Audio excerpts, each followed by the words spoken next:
प्यारे बच्चों, आज आप लोगों के लिए एक लेटेस्ट कहानी लेके आया हूँ। सुनिए।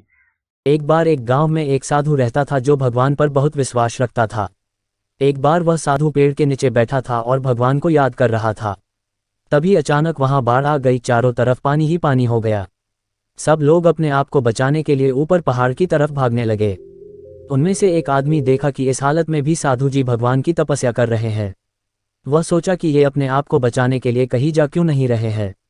उसने साधु से बोला, अरे आप कहीं जा क्यों नहीं रहे हो, आप भी मेरे साथ ऊपर पहाड़ की तरफ चलो, नहीं तो डूब जाओगे। साधु बोले, अरे हमें क्या होगा, मैं भगवान की इतनी तपस्या करता हूँ, मुझे कुछ नहीं हो सकता, मुझे भगवान अपने आप बचाएगा।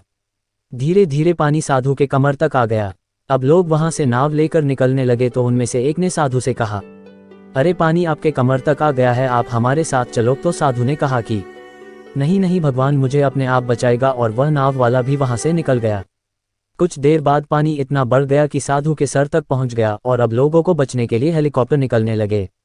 एक हेलीकॉप्टर साधु के पास आया जो कि आखिरी हेलीकॉप्टर था। साधु के पास नीचे रस्सी फेंकी और बोला, इसे पकड़ो और ऊपर आ जाओ, नहीं तो आप डूब जाओगे। यह आखिरी हेलीकॉप्टर है और आपके पास में दूसरा कोई रास्ता नहीं है बचने के लिए।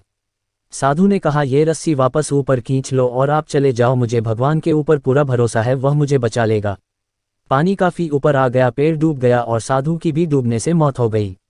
मरने के बाद साधु भगवान के पास गया और बोला, हे भगवान, मैंने पूरी जिंदगी आपकी तपस्या की, मैंने सारा जीवन आपकी आराधना करने में लगा दिया, इतने भरोसे के साथ इंतजार किया कि तुम मुझे बचाने आओगे, लेकिन वहां मेरी डूबकर मौत हो गई और तुम नहीं आए, ऐसा क्यों?